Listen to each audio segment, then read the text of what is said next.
Hey guys, it's me. I'm back with another vid.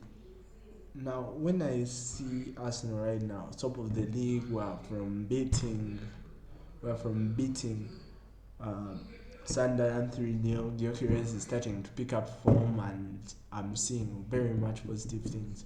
But there are key areas that we could just address, mainly the how one of our main players some of our players aren't fully fit, but they are rumored to be fully fit for the Spurs game after today's game against Brentford. The Brentford game, it seems very likely we are going to win, and if not, then Man City have just closed that gap very well. We have to address the problems in midfield, because yes, we have Zubamendi, good maestro, Declan Rice, wonderful.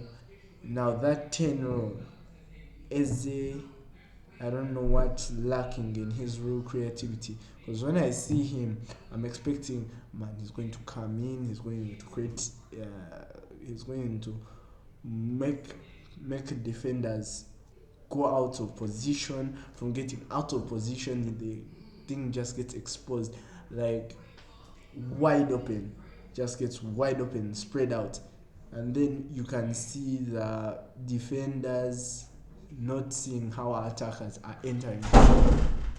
They are just penetrating through the defense so easy. But I'm not seeing that. Declan Rice is doing what he can, and you can't leave it to only him. He's our modern day Vieira. We can just say our defense stays the same, but our left backs seem to be in somewhat of cahoots. Cause I see Calafiori, I see Nkapie, and I'm like, Calafiori is one profile where I'm seeing him as someone who can help go forward, while Nkapie is one that can help get from deep, and when you are in some kind of set piece form, can provide you with some kind of goal creating chances. But what I don't like is that sometimes in the offensive play, we can sometimes look lost at times because we don't have a full 10 there that actually helps us out. Max Dowman, Max Dowman, Saka, Odegaard, they're all coming back. I like slandering Odegaard, but still, at least for him, he can try to create chances. Eze, I don't know why we spend money on him and he's not picking up form. We are at the tail ends of the season. He had a couple of good showings, but he has lost favor within the Arsenal team. What we need is a stable midfield, very stable. Because I have a feeling we are just going to get exposed in one game and we are just off that off the patch. The Champions League, we seem to be moving along great. We are pushing on well. Uh, we are trying our best to knock around, as we as ourselves seem to be doing better than we should. Uh, Arsenal are in great form right now. Arsenal has also got transfer news in academy.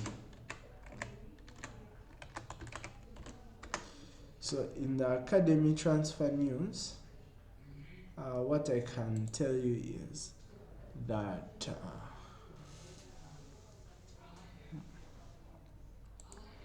we have.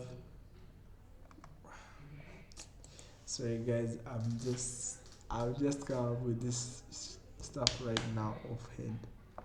Okay, so our new signings in the first team are doing good. They're doing nice, except for Eze. Probably. Now, teams.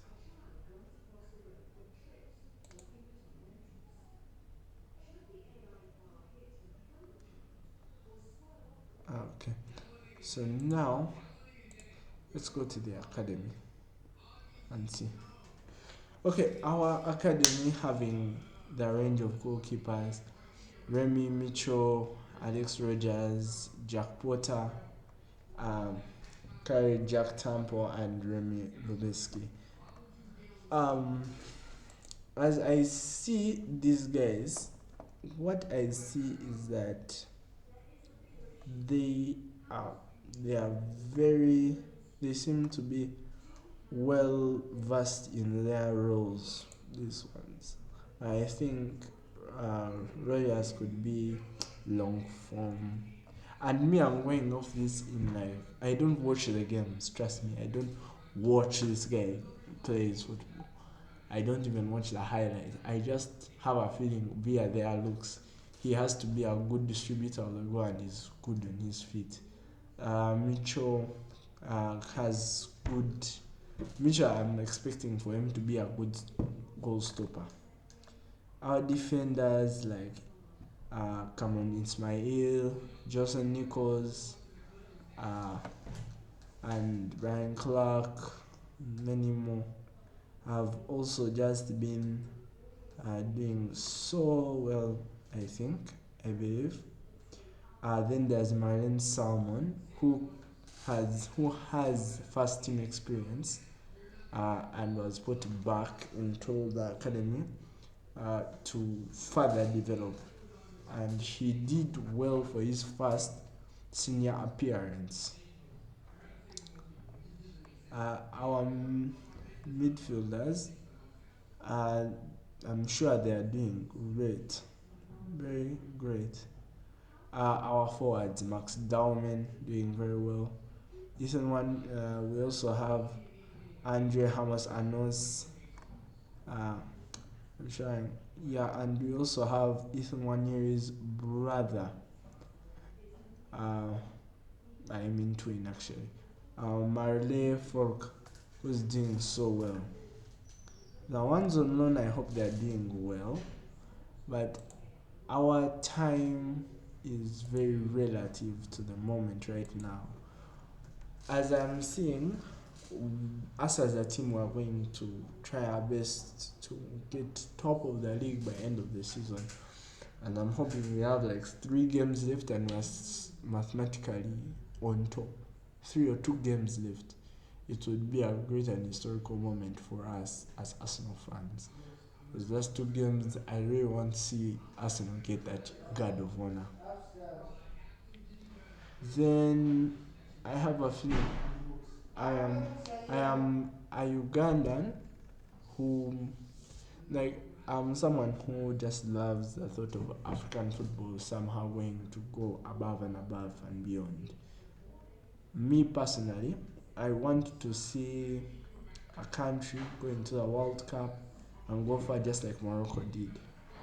But the thing is, we need more countries to actually go progressing further. Senegal and Morocco have done it in the past few years, but me, I want to see smaller countries that can do it. I wanted to see my own country, Uganda, to do it, but we can't be. We can only be beggars and not choosers, so can only hope for that. Then we have. Then obviously we have um, Kenya, Tanzania, DR Congo. We also have the likes of stronger countries like Nigeria, but Nigeria, I feel like not many as African countries will want that. We also want Bafana to go far in the competition if they've qualified. Algeria, we also want them, Riyad Mahrez and everything. But also there are some countries in Europe that are so big but they don't have a World Cup to their name and have absolute legends. But again, I also mainly just want to see Ronaldo win it and we can head back into the debates, because how I see it, Ronaldo has a YouTube channel, Messi has a movie studio. Um, Ronaldo is doing a lot of stuff in water business, drinks and business. Then Messi is doing the same. So if that's the case, it's going to go back and forth even past their retirements, and it's going to be a never-ending battle. It's not going to be like Pele and Maradona, who are in different time periods. Pele was in the colored era. In the non-colored era, he was in the non-colored era, black and white. 18, won a World Cup. Following World Cup, he won it. Following World Cup, he won it. Then Maradona won it once. It's not that we need. I'm talking about legendary God status for Messi and Ronaldo. 5 Champions Leagues, 8 Ballon d'Ors, who had a better goal scoring, who had more assists, who had better teammates, who actually carried their teams to the worst periods, stuff like that. Ronaldo, I can say in some ways, is ahead of him, ahead of Messi in goals, in the teams that he has been placed in, and how he has elevated them. Because he went in 2021 to United, and at United he did pretty good. Just it was his ego that got the better of him. Then we had Real Madrid. Yes, you could say he had Toni Kroos, Modric, Marcelo, but he was the main guy. He was that guy. Then we had 2008 Ronaldo. The late 2000 Ronaldo, the 2000s Ronaldo was a beast in his own way. Just came in and said, "Are you sure you can defeat me in what I'm doing here?" He was whipping with crosses, assists, and he was a midfielder and won a golden boot as a midfielder. This was under Sir Alex Ferguson. So I know many people are going to say, "Oh, it was because Ferguson just had better tactics and what." But you shouldn't forget, Messi only had like 1 or 2 stints with dipped form of a team and still managed to carry them somewhere. Ronaldo carried teams to the Champions League. He has never been in the Europa League, I think. I believe so myself. He has never been. But that feels more. Bye guys, thanks for watching, and I hope I'll see you in the next video.